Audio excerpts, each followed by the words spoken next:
गहराइयों से सभी पत्रकार बंधुओं का स्वागत करती हूँ और आज एक बहुत ही महत्वपूर्ण विषय पर प्रेस वार्ता करने जा रही हूँ। तथाकथित धर्म के ठेकेदारों का भांडा फोड़ करना बहुत जरूरी होता है। इसीलिए इन पंक्तियों के साथ बात को शुरू करूंगी कि भगवान का सौदा करता है, भगवान का सौदा करता है, इंसान की कीमत क्या जाने, जो धान की कीमत दे न सका वो जान की कीमत क्या जाने। तो एक टैगलाइन है, मुझे लगता है जो प्रिंट मीडिया है उसे जरूर उठाना चाहिए कि घोटालों के सरताज हैं शिवराज, घोटालों के सरताज हैं शिवराज और चंदा चोरी से चढ़ावा चोरी तक का सफर दिल्ली से मध्य प्रदेश ने बहुत ही आसानी से तय कर लिया। चंदा चोरी से चढ़ावा चोरी तक का सफर। तो देखिए, इंसान से लेकर भगवान तक, आम आदमी से लेकर परमात्मा तक और जनता से लेकर जनार्दन तक झूठ, कपट, फरेब, गबन, भ्रष्टाचार, हेराफेरी, पाखंड का निशाना बनाने में यदि कोई एक राज्य है जो नंबर 1 पर है, टॉप पोजीशन पर है, तो वो मध्य प्रदेश है। और ये शिवराज सिंह सरकार ने सुनिश्चित कर दिया। कैसे सुनिश्चित किया है ये मैं सिलसिलेवार तरीके से आप लोगों को बताऊंगी। तो पूरे देश में ये बात बहुत अच्छे से परिलक्षित है, जग जाहिर है कि मुंह में राम बगल में छुरी, इसका जीवंत उदाहरण भाजपाई और संघी हर मौके पर देते रहते हैं। मुंह में राम बगल में छुरी। और हमेशा ये देखा जाता है कि अपनी असफलताओं, अपनी विफलताओं, अपने निकम्मे, अपने नकारापन की ढाल ये भाजपा सरकारें धर्म और ईश्वर के नाम को बनाती रहती है। भारत माता की रगों में जो खून दौड़ रहा है ना, उसमें नफरत और हिंसा के जहर को घोलने का काम लगातार करती रहती है। लेकिन जब धर्म के नाम पर, आस्था के नाम पर, विश्वास के नाम पर, भगवान के प्रति समर्पण के नाम पर भाजपाइयों और संघियों को परखा जाता है, तो ये राम मंदिर के नाम पर चंदा खाते हुए पाए जाते हैं। भ्रष्टाचार, कमीशनखोरी, चोरी, हेराफेरी में सर से लेकर पांव तक लिप्त पाए जाते हैं। और इसका प्रमाण अगर खोजना हो, इसको प्रत्यक्ष रूप में अगर देखना हो, तो मैं देश की जनता से भी कहती हूं कि आप मध्य प्रदेश की तरफ रुख करें, एक से एक बढ़िया उदाहरण आपको मिलेंगे।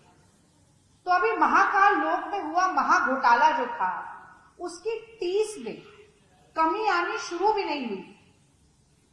मात्र 30 किलोमीटर प्रति घंटे की रफ्तार से चलती हुई हवा ने जिस तरह से कमीशनखोर सरकार का भांडा फोड़ किया, उसके दृश्य अभी स्मृति पटल से धूमिल भी नहीं हुए। कमल पर विराजमान सप्त ऋषियों की खंडित मूर्तियों की जो हमने तस्वीरें देखी थी, उससे देशवासियों की भावनाएं जो आहत हुई, उसमें कमी भी नहीं आई थी कि एक के बाद एक के बाद एक के बाद एक के बाद और घोटाले सामने आते जाते हैं। आज ही की खबर है, महाकाल लोक के घोटाले का तो मैंने जिक्र किया, अब वेंकटेश लोक का घोटाला सामने आ गया। सतना की खबर है, तो वो एक वादा करके गए थे बड़े मियां, तो बड़े मियां छोटे मियां सुभान अल्लाह, मैं बार बार बोलती हूँ, ये डबल इंजन की सरकार और एक ऊपर बैठे मोदी और नीचे बैठे शिवराज सिंह के लिए। तो एक वो वादा करके गए थे स्मार्ट सिटी, तो सतना में स्मार्ट सिटी का काम चल रहा था। वो स्मार्ट सिटी के काम चलते हुए काम के दौरान वेंकटेश लोक का जो मंदिर परिसर है, उसका जीर्णोद्धार और सौंदर्यीकरण होना था। 8 करोड़ की टाइल्स लगाई गई परिसर में और 2 दिन में उखड़ गई। मात्र 2 दिन में टाइल्स उखड़ गए। तो स्मार्ट सिटी का तो क्या होगा नहीं होगा वो अलग ही बात है। 100 स्मार्ट सिटी बननी थी और ये हो रहा है। पर ये कमीशनखोर सरकार जो जनता की जेब काट रही थी, लगातार काट रही थी। अभी प्रियंका जी आई थी धार में, बोल के गई कि 250 बड़े घोटालों की लिस्ट कांग्रेस पार्टी के पास है, जो समय समय पर आप लोगों से भी हम साझा करते रहते हैं। तो जनता की जेब तो काट ही रही थी ये सरकार। अब भगवान को चूना लगाने की भी हिमाकत करती जा रही है, जुर्रत करती जा रही है। बेशर्मी की कोई सीमा नहीं। ये सतना की खबर मैंने आपको बताई। अब चलते हैं ओरछा, राम राजा सरकार। तो एक बहुत वीडियो वायरल हुआ, मंदिर के पुजारी हैं जो ऑन रिकॉर्ड ये बात कह रहे हैं कि मंदिर में जो भक्तगण अपनी श्रद्धा से, समर्पण के भाव से चढ़ावा चढ़ाते हैं, करोड़ों के चढ़ावे का हेरफेर हो रहा है। कोई ऐसा इलीगल काम नहीं है जो वहां ना होता। उन्होंने पुलिस की संलिप्तता का भी आरोप लगाया, पर शिवराज सिंह जी के कानों पर जू नहीं रहेंगी, क्योंकि जैसा मैंने कहा सब मिले जुले, चोर चोर मौसेरे भाई।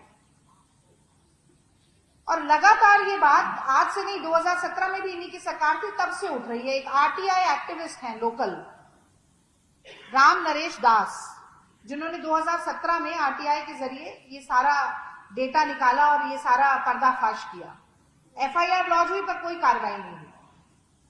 अब जब नए एसपी आए तो ये जो आरटीआई एक्टिविस्ट हैं ये दोबारा सारे के सारे डॉक्यूमेंट्स लेकर, डेटा लेकर उनके पास पहुंचे और फिर ये मामला सुर्खियों में आया। पर दुर्भाग्य ये है कि वहां के जो विधायक हैं अनिल जैन, वो इस मामले को रफा दफा कराने में दबाव बनाए जा रहे हैं। और अनिल जैन के पीछे वो बड़े नेता हैं हेलीकॉप्टर से प्रचार करने वाले, उनका पूरा सहयोग, समर्थन, सपोर्ट, जो कि चुनाव लड़ना नहीं चाहते हैं, सिर्फ भाषण देके हाथ हिला के निकल जाना चाहते हैं, कैलाश विजयवर्गीय जी, उनका पूरा सपोर्ट है।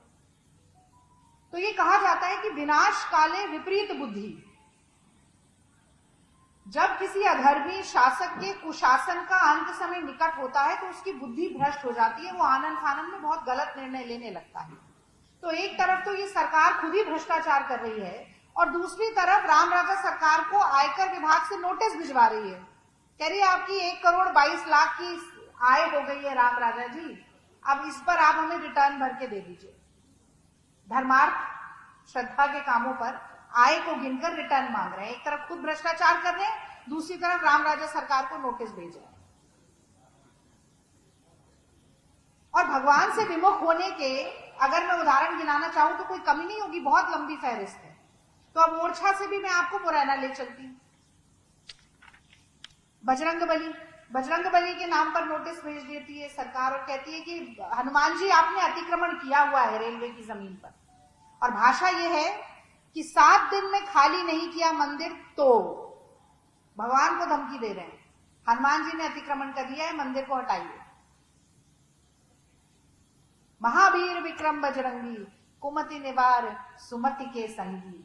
तो ये भाजपाइयों और संघियों और शिवराज सिंह सरकार की कुमति का ऐसा निवारण होने वाला है कि 7 पीढ़ियों तक जो इनकी पुश्ते हैं वो याद करेंगी। अब और थोड़ा आगे ले चलती हूँ, आपको छतरपुर ले चलती हूँ। वहां पर नरसिंह मंदिर है, वहां पर भी एक नोटिस आया है कि आरती बंद कर दीजिए, आरती करने से ध्वनि प्रदूषण होता है, शोर मचता है। आरती को खत्म करने के लिए नोटिस दिया गया है। तो शिवराज सिंह सरकार द्वारा भगवान के खिलाफ मोर्चा खोले जाने की एक के बाद एक खबर हमारे सामने आती जा रही है।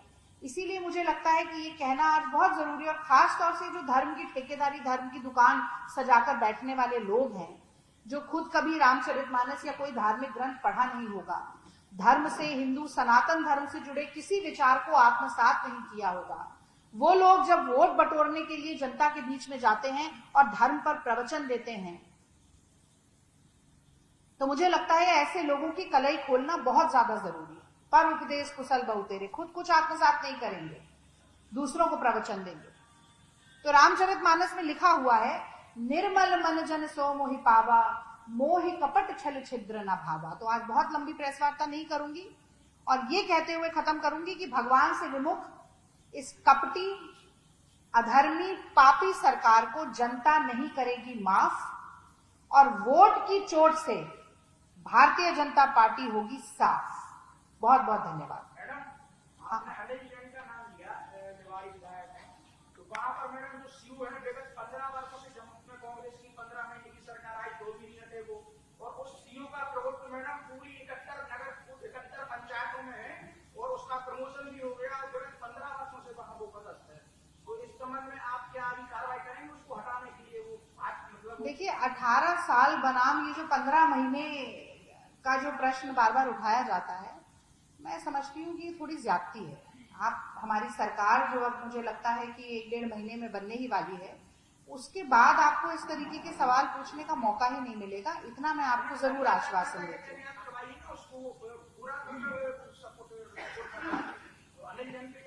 आप बिल्कुल ठीक कह रहे हैं। मैं तो आज बड़ा सवाल पूछती हूँ, मैं कैलाश विजयवर्गीय जी से पूछती हूँ कि वो क्यों अनिल जैन जी के पीछे इतना अपना समर्थन दे रहे हैं, क्यों अनिल जैन इस मामले को रफा दफा करवाना चाहते हैं। और ये मामला अगर 2017 से उठा हुआ था, जब भी शिवराज सिंह जी की सरकार थी, तो इस दौरान ठंडे बस्ते में क्यों चला गया? ये सारे सवाल तत्कालीन सरकार से पूछे जाएंगे। विपक्ष से सवाल पूछना बहुत आसान, हम तो सड़क से लेके सदन तक खड़े होते हैं, विरोध भी करते हैं, प्रदर्शन भी करते हैं, जन आक्रोश यात्रा भी निकाल रहे हैं, पर जिनको जनप्रतिनिधि बनाकर सरकार पर पदस्थ किया गया है, सत्ता की कुर्सी पर बिठाया गया है, मुझे लगता है लोकतंत्र के चौथे स्तंभ को भी पहला सवाल उन्हीं लोगों से पूछना चाहिए। और हाँ, कल या परसों जब भी आचार संहिता लगेगी, तब तक भी शिवराज सिंह चौहान मुख्यमंत्री हैं, तो जो आपने सवाल पूछा, मैं तो वो सीधा सवाल शिवराज सिंह चौहान पर दागती।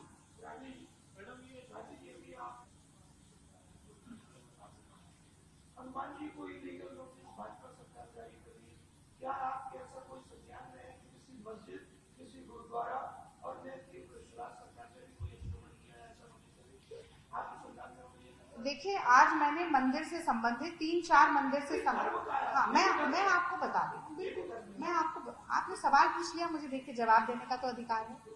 अब मंदिर पर अगर सवाल पूछा जाए कि ये मंदिर के साथ अधर्म क्यों कर रहे हैं, हाँ, हिंदुओं की धार्मिक भावनाओं के साथ खिलवाड़ क्यों कर रहे हैं, तो आप तुरंत मस्जिद को ले आए, तुरंत गुरुद्वारे को ले आए, मैं एक अलग पीसी करूंगी। पर ये मंदिर बनाम मस्जिद, ये हिंदू बनाम मुसलमान मुझे नहीं चाहिए, ये पाकिस्तान, ये कब्रिस्तान मुझे नहीं चाहिए। आज की मेरी प्रेस वार्ता बहुत ही सटीक और सीधी थी। मैंने कहा कि आप नकाब पहने हुए हैं धार्मिक होने का, पर आप अधर्मी हैं। आप अधर्मी हैं क्योंकि आप धर्म के नाम को आड़ बनाते हैं और उसी के साथ धार्मिक परिसरों में आप भ्रष्टाचार करते हैं। और महाकाल लोक का तो घोटाला ऐसा था कि पूरे देश ने देखा, पूरे देश ने वो खंडित मूर्तियां देखी हैं। और मैं तो कहती हूँ, हिंदू ही क्या, हर देश का जो वासी है उसको दुख हुआ जैसी तस्वीरें हमने देखी। तो ये तो कहते हैं हाथ कंगन को आरसी क्या, तो ये तो बिल्कुल ही प्रत्यक्ष बात है। पर इसको अब आप बना दें कि मुसलमान या गुरुद्वारा या चर्च या क्रिश्चियन, मैं आज उसमें नहीं जाऊंगी। मैं पूछूंगी कि ये 3, 4, 5 जो घटनाएं हुई हैं शिवराज सिंह सरकार के कार्यकाल में हुई है, इस पर शिवराज सिंह जी का क्या जवाब है। अगर जरा सी भी धार्मिक भावना उनके मन में है तो उनको ये प्रेस वार्ता सुनकर एक जवाब, एक किसी तरीके का कोई एक व्हाइट पेपर इस पर जरूर निकालना चाहिए। दैनिक भास्कर से विजय बघेल। आप रागिनी जी, आप ये बता दीजिए कि जब इनकम टैक्स की बात कही आपने कि इनकम टैक्स का नोटिस आया, तो वो आपकी सरकार में भी आया होगा, उस मंदिर का इनकम टैक्स पे है वो मंदिर, तो वो आपकी सरकार में भी आया होगा। और ये राज्य का मामला तो वैसे भी नहीं, तो आप राज्य पे आरोप लगाए, ठीक है, तो डबल इंजन की सरकार तो है भाई साहब, देश में किसकी सरकार है? और इनकम टैक्स डिपार्टमेंट, ये इतने 250 घोटाले हुए, किस भारतीय जनता पार्टी के नेता को इनकम टैक्स का नोटिस आया मुझे बताइए? कौन सी ईडी, सीबीआई? तो आप मुझे उदाहरण दीजिए ना, हुआ होगा तो हुआ होगा, ये तो कोई जवाब ही नहीं हुआ। आप उदाहरण लेकर आइए, फिर मैं उसका जवाब दूंगी। पर मैं ये जानना चाहती हूँ कि ईडी, सीबीआई के कितने छापे भारतीय जनता पार्टी के नेताओं के ऊपर पड़ते हैं। आप लगातार देख रहे हैं, आप तो खुद पत्रकार हैं, दिल्ली में पत्रकारों के साथ क्या हो रहा है वो भी आपने देखा होगा। न्यूज क्लिक से रिलेटेड जो पत्रकार है, उसके घर में अचानक से पुलिस पहुंची, फोन जब्त कर लिए गए, लैपटॉप जब्त कर लिए गए। और दिल्ली के प्रेस क्लब में मेरे पिताजी खुद पत्रकार हैं, जनसत्ता अखबार में 27 साल उन्होंने नौकरी की, न्यूज एडिटर रहे। और उन्होंने मुझे एक बात सिखाई, उन्होंने कहा कि पत्रकार की कलम अगर झुकती है तो वो सिर्फ लिखने के लिए झुकती है। और आज पत्रकारिता की रीढ़ की हड्डी तोड़ने के लिए भी जो सरकार आमादा है, उससे सवाल तो जरूर पूछे जाएंगे और उसके जवाब देने पड़ेंगे। चाहे इनकम टैक्स डिपार्टमेंट हो, ईडी हो, सीबीआई हो, कोई भी जांच एजेंसी हो, उसका दुरुपयोग कैसे किया जाता है और सत्ता के लिए उसका कैसे इस्तेमाल किया जाता है, ये तो मोदी जी हर रोज इसका पाठ पढ़ा रहे हैं।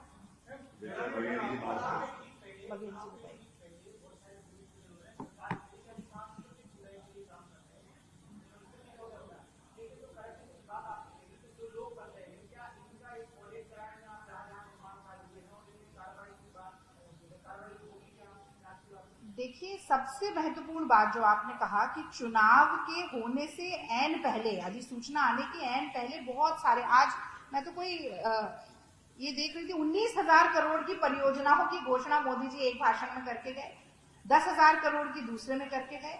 और शिवराज सिंह चौहान जी ने कितना, 53,000 करोड़ की, हाँ 53,000 करोड़ ना, मैं पढ़ रही थी, 53,000 करोड़ की घोषणाएं आप कर रहे हैं, 4,22,000 करोड़ का आप कर्ज ले चुके हैं, तो आपके आय और व्यय पे क्या हो रहा है आपको कुछ नहीं मालूम है। और आनन फानन, जैसा मैं बार बार कह रही हूँ कि किसी तरीके से डूबते को तिनके का सहारा मिल जाए, किसी परियोजना का नाम सुन के कोई 1 वोट 2 वोट मुझे मिल जाए, अब ये नौबत उनकी आ गई है। और तो और सोचिए, हालत भारतीय जनता पार्टी की ये हो गई है कि उल्टा सर्वेक्षण हो रहा है कि कौन सबसे कम वोटों से हारेगा, अब इसका सर्वेक्षण करने लगे हैं। तो जहां जहां घोटाला होगा वहां जांच होगी। लेकिन महत्वपूर्ण बात यह है कि जितने भी लोक और संस्कृति और रानी दुर्गावती और अहिल्याबाई और महाराणा प्रताप आपको 18 साल में याद नहीं आए, तब आपकी दृष्टि में ये लोग गौण थे, और अब चुनाव आते ही क्योंकि आपको हर एक वर्ग से वोट चाहिए तो आपको ये याद आने लगा। अनुराग भाई, न्यूज़ 18। बिना बजट प्रावधान के जो भूमि पूजन और निर्माण कार्य हो रहे हैं, क्या उन पर रोक लगाएगी आप सरकार में आएंगे? मैंने आपसे वही कहा कि सबसे महत्वपूर्ण ये देखना होगा कि कौन सी परियोजनाएं ऐसी हैं जो जरूरी हैं, कौन सी परियोजनाएं ऐसी हैं जो कि अनियमित तरीकों से लागू की गई हैं, तो उसके बाद ये सरकार निर्णय लेगी। पर मुझे ये बात सुनिए ना, मुझे ये बात बड़ी अच्छी लगी कि आप ये मान रहे हैं कि हमारी सरकार आ रही है, क्योंकि बार बार आप ये देखिए 3-4 सवाल ये पूछे जा चुके हैं, आपकी सरकार आएगी तो ये करेगी ना, तो मतलब आप लोग ये मान कर बैठे हैं, ये बड़ी संतुष्टि का विषय है। मैंने जवाब दिया, चुनावी घोषणाओं की पे रोक कौन लगा सकता है? इलेक्शन कमीशन लगा सकता है ना, अगर उसको लगता है कि रेवड़ियां गलत बट रही हैं, बंदरबांट चल रही है, या किसी भी रिप्रेजेंटेशन ऑफ पीपल्स एक्ट का किसी भी तरीके से उल्लंघन हो रहा है, तो वो उनको देखना है। अब आप ये कह रहे हैं कि विपक्ष, हम कैसे, मोदी जी आकर क्या लफाजी करते हैं, इस पर हम रोक नहीं लगा सकते, पर हाँ, हम जनता के बीच में जाके जनता को जागरूक जरूर कर सकते हैं।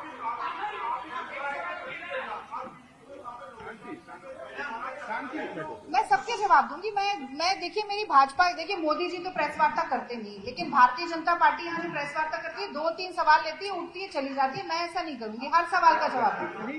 पहले आकाश भाई पूछ रहे हैं, वो तो तकनीकी,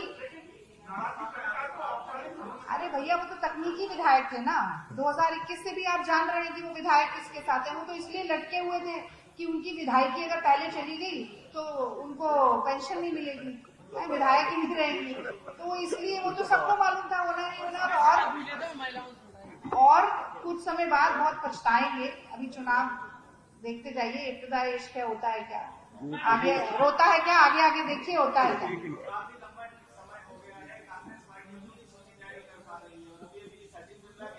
भाई साहब, मैं धर्म पे आज प्रेस वार्ता करी, क्यों कर है दिन में आप हमसे निकलवाना चाहते हैं सूची? काहे? भारतीय जनता पार्टी को निकालने दीजिए ना, श्राद्ध में लिस्ट निकालने दीजिए उन्हें, जनता उन्हें श्रद्धांजलि देने वाली है, हम अच्छे मौके पे निकालेंगे। और कमलनाथ, एक मिनट रुकिए, कमलनाथ जी ने कल बड़ी लंबी सीईसी की मीटिंग चली, उसके बाद प्रेस वार्ता करके बोला कि हमने सहमति बनाई है कुछ नामों पे, उसकी संख्या आपको अखबार में भी आज लिखी हुई मिली, और जैसे ही और 1-2 बैठक होंगी उसके बाद हम सूची जारी करेंगे। बिना सूची के तो चुनाव नहीं लड़ सकते ना, हम तरह दिन में मत निकलवाइए। प्रमोद है, प्रमोद सवाल।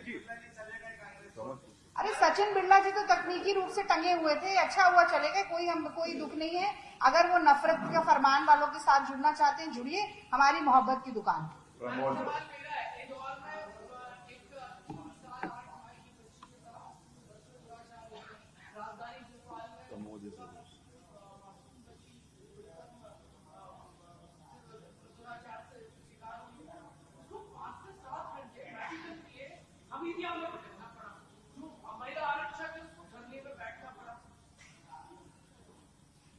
बहुत हुआ नारी पर वार, ये नारा दिया था ना, और डबल इंजन की सरकार की हुंकार भरते रहते हैं मोदी जी जब भी यहाँ पर आते हैं। और मैं तो आज, आपने बहुत अच्छा सवाल पूछा, न सिर्फ नाबालिग छोटी बच्चियों के साथ बलात्कार हो रहा है, 3 से 4 बच्चियां रोज शिकार हो रही हैं, बल्कि उसके बाद जो पुलिस की तफ्तीश है उसमें कमियां निकलती हैं। जो उज्जैन में बच्ची भटकती रही, पुलिस ने कहा कि विक्षिप्त है, मानसिक रूप से भिखारी है, इस प्रदेश की नहीं है, और उसके बाद अगर वो मेडिकल फैसिलिटी लेने के लिए कहीं जाती है तो वहां उसको बार बार घुमाया जाता है। तो ये नृशंसता की जिम्मेदारी भाई साहब शिवराज सिंह चौहान की है, और वो इसलिए है क्योंकि पुलिस भी उनकी है, ये सरकारी अस्पताल भी वो चला रहे हैं, और मुझे तो लगता है कि पुलिस को ये निर्देश दिया गया है कि अगर कहीं बलात्कार का कोई मामला सामने आए तो मुंह फेर लो। ऐसे प्रदेश में जहां 17-18 बलात्कार रोज हो रहे हैं, शर्म की बात है कि अपने आप को मामा कहते हैं। और मैं तो बार बार बोलती हूँ कि रक्षा का बंधन होता है बहन भांजियों के साथ, 250 रुपए का बंधन नहीं होता, 3000 रुपए की रिश्वत का बंधन नहीं होता। जब आप आत्मसम्मान की, आप इज्जत की रक्षा नहीं कर सकते तो आपके रुपये लेके महिलाएं क्या करेंगी। मुझे लगता है शिवराज सिंह चौहान से ज्यादा निर्लज्ज मुख्यमंत्री इस मामले में कोई नहीं होगा। कुपोषण तो जो कलंक है सो है, बलात्कार मुझे लगता है उनके पूरे चेहरे पर कालिक पोतने का काम करता है। पिछले चुनाव में ये डिस्कशन एक आया मंदिरों के कॉन्टेक्स्ट में कि जिसका मंदिर है उसका प्रशासन, फाइनेंसेस, मैनेजमेंट, अपॉइंटमेंट सब उसी समाज के होना चाहिए। But at one point of time government ने ये कहा कि इसे इंडाउमेंट्स के अंदर लाकर इसके अपॉइंटमेंट्स और फाइनेंसेस तक सबके सब सरकार देगी। इस पर विरोध हुआ। कांग्रेस आज तक इसका अपना स्टैंड क्लियर नहीं करना चाहती, तो आप क्लियर कर दीजिए कि आप किसके फेवर। देखिए, ये तकनीकी विषय है, इस पर मैं आपको स्पष्ट टिप्पणी अभी नहीं दे सकती हूँ। इस पर जो है वो सरकार निर्णय लेगी। सरकार के गठन के बाद जो मंत्री बनेंगे वो आपस में इस पर निर्णय लेंगे। और मुझे लगता है कि जो विभिन्न समाज के लोग हैं, क्योंकि आप केवल बंद कमरे में बैठ के निर्णय ले लें, उसका जनता पर कैसा असर पड़ता है या समाज पर, सामाजिक समरसता पर कैसा असर पड़ता है, ये सारे बिंदु हैं जो देख के चलने पड़ते हैं। बिल्कुल वचन पत्र, मैं ये कहना चाहती हूँ कि इसके ऊपर एक बहुत ही तफसील के साथ, बहुत ही इत्मीनान के साथ पहले विचार विमर्श होगा, फिर निर्णय आएगा।